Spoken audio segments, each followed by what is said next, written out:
Conference realignment is heating up, and this drama has started to unfold like a made for TV movie. The Pac 12 appears to be imploding, and the ACC is on the brink of collapse.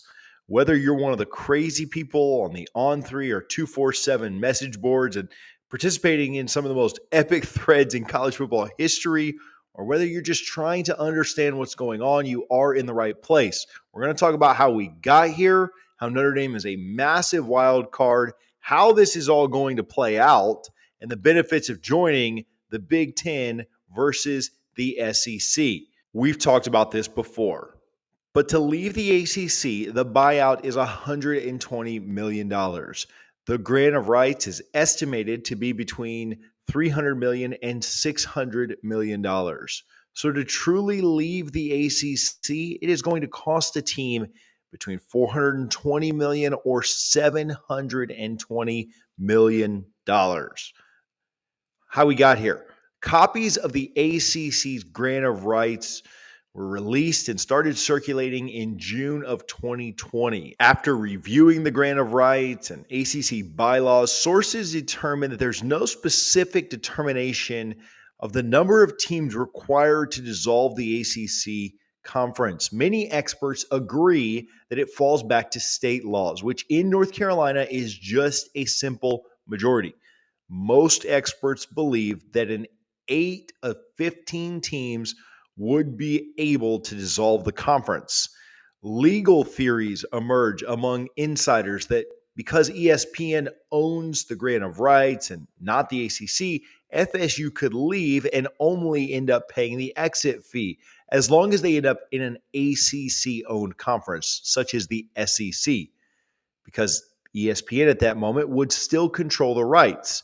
Credit to Regal Knoll on the FSU On3 site for being the first to really dive deep into that topic. We've talked about Michael Alford a ton, but North Carolina's athletic director then comes out and gives an interview confirming that the grant of rights are owned by ESPN and not the ACC, proving that theory. I'll link that interview below. Sources break that 4 ACC teams are in discussions about leaving the conference, and these teams include Florida State, Clemson, North Carolina, and Miami. Sources then break that 7 ACC teams are in discussion with each other. These teams include Florida State, Clemson, North Carolina, Miami, NC State, Virginia, and Virginia Tech.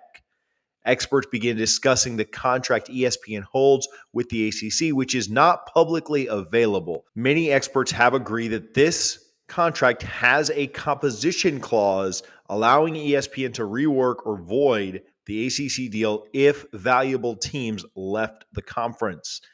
It is widely known that Notre Dame is one of the most sought-after programs in the country. The Big Ten has been actively pursuing them, but the ACC currently has a deal with them to play 5 football games a year and then be a full participant in other sports within the conference. The faster the ACC collapses, the faster ACC teams leave and trigger the composition clause. This would likely accelerate Notre Dame joining the Big Ten in a similar agreement that they have with the ACC, because the alternative would be for them to stay behind and play the inferior ACC teams that remain. I believe this is highly unlikely.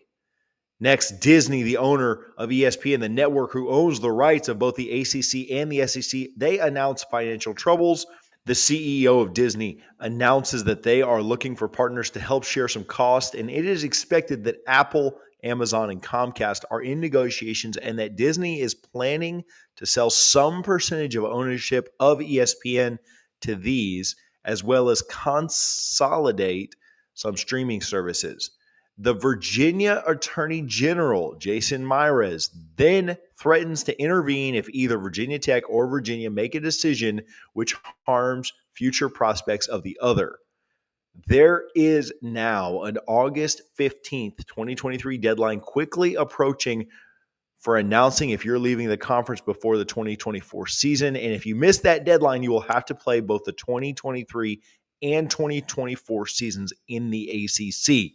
If you're still with me, how will all of this play out? Well, there are several scenarios for how this could all play out, and we're going to cover the 3 key factors which will impact these scenarios and walk you through the pros and cons of FSU AD Alford and President McCullough's decision. Factor one is timing. Timing wise, FSU will either announce prior to August 15th of this year or by the very latest August 15th of 2024. We think that it is highly unlikely, talking to the folks that we have chatted with, that it will go beyond August of 2024. It is our opinion that there are far more benefits to leaving this year than next. Those benefits include earning more money from a bigger conference 1 year sooner, FSU likely fielding its best team during this year, that it would also be negotiating. The risks of leaving are pretty much the same either way. It's better to start fighting now to mitigate them sooner. And the economy is doing relatively well, that you wouldn't want to wait around and risk economics changing. Factor two is whether or not you want to negotiate a safe landing spot before announcing. Leaving the ACC and not having a home seems like a huge risk. But another huge risk is staying in the ACC while you try to negotiate some kind of a safe landing spot.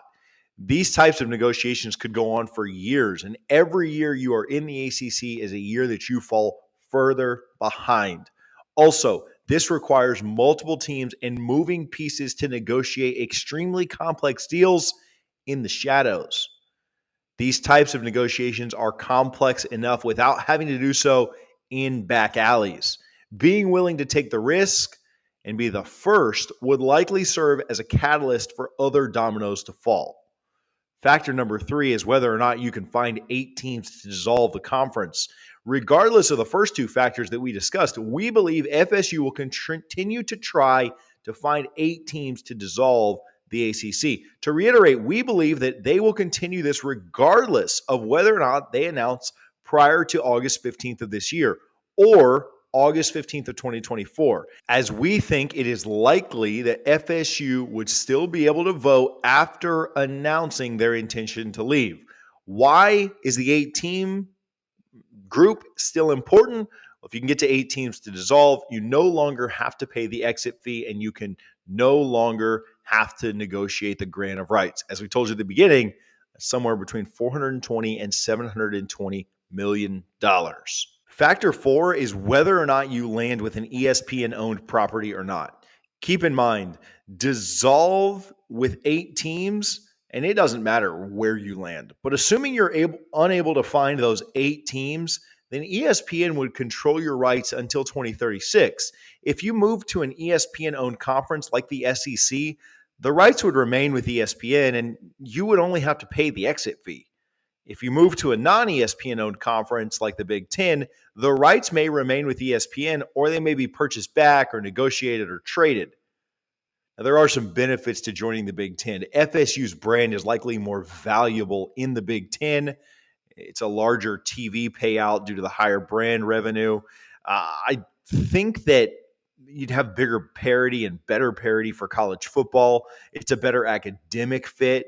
And FSU's president's ties are to the institutions in the Big Ten. Benefits of joining the SEC, though, are assuming that you can't get 8 teams to dissolve the grant of rights, and joining the Southeastern Conference would save you money in the grant of rights renegotiations, which FSU would owe again until 2036. Larger home game attendance would probably lead to more money in ticket sales, and the local economy would be improved continually. They consolidate the power of the Southeastern Territory forever. If Clemson was to join you, you'd be the winner of 18 of the last 19 national championships in the SEC. And then obviously closer travel to away games in all sporting events would be something that would benefit Florida State fans. Regardless of how any of this plays out, there are probably going to be lawsuits flying. The teams being left behind in the ACC and ESPN may sue depending on how it all unfolds. Regardless of all of this, Florida State is going to have to be willing to take some risks in all of this and can be willing to accept the ups and downs. Ultimately, we are going to choose to join the conference, which makes us the most valuable offer. And regardless of who that ends up being, I do trust our leadership. I trust Michael Alford, and I think that we will all hold up an ice cold beer in celebration once it happens. We've covered conference realignment from every single angle possible. If you've missed any of those, you can click this link right here to get caught up. Make sure that you join our free Discord down in the description for more exclusive intel that we've gotten lately on conference realignment. Thank you guys for watching. Go Noles.